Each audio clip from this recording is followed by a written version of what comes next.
My name is Taylor McLean. I also go by Special K Beats, and the whole reason I got that name is when I was a break dancer for about 10 years.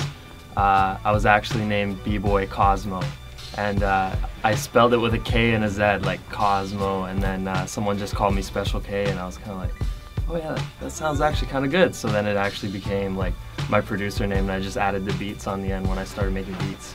I wake up, I make my coffee, and then I actually live in my workspace. My whole room is dedicated to the music that I love, and right when you walk in, all you see is a keyboard, 2 sets of speakers, you see 2 turntables, records everywhere, 45s, MPCs, samplers. Like, it's just, some people come in, they say, oh, your room's so cluttered, or, you know, this is so, it's so tiny, but to me it's just, it's nice, it's comforting, and you know, that's where I'm so used to being.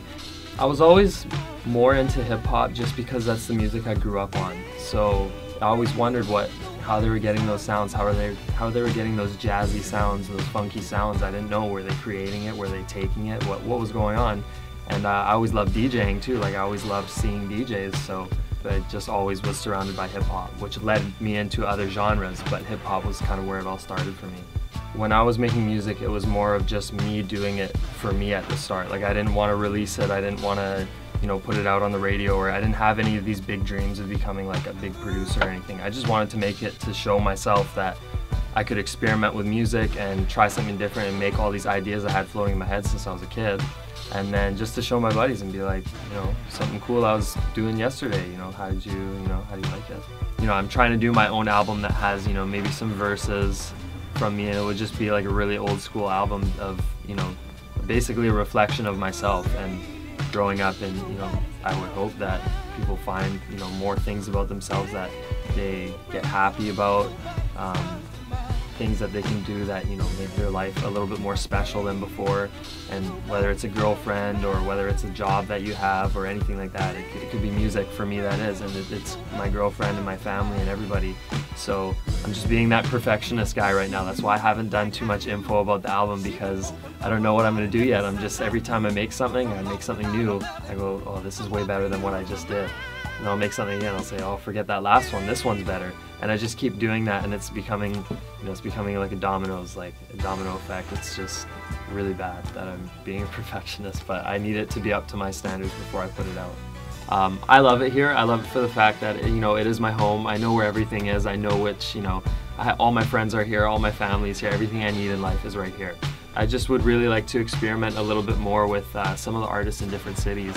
And being Detroit is probably one of my favorite cities for hip-hop. Every city sort of has their own sound.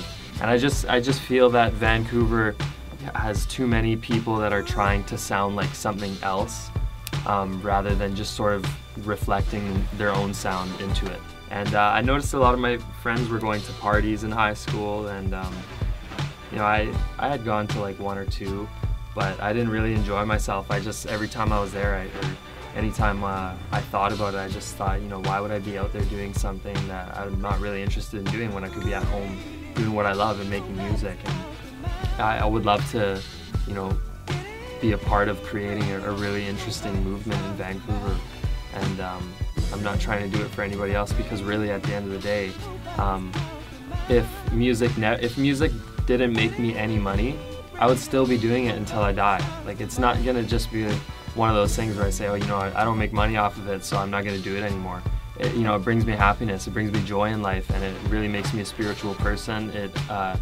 You know, it gives me a good feeling at the end of the day when I can look back and say, hey, I made that. Those were all my ideas, and that was my creativity right there on that audio file or on that cassette tape or whatever, you know. And I really like that, and I like that the city totally influences me too. Every time I'm down here, you'll see me with the iPhone taking some pictures, or something I think is cool. I usually take a picture of it, and then I can go back and see that picture, and if I need to get inspiration one day, I can look at that picture and say, oh, you remember that? I remember that feeling I got when I saw that and decided to take that picture, and I can just, you know, let that out onto the sampler and just make some beats.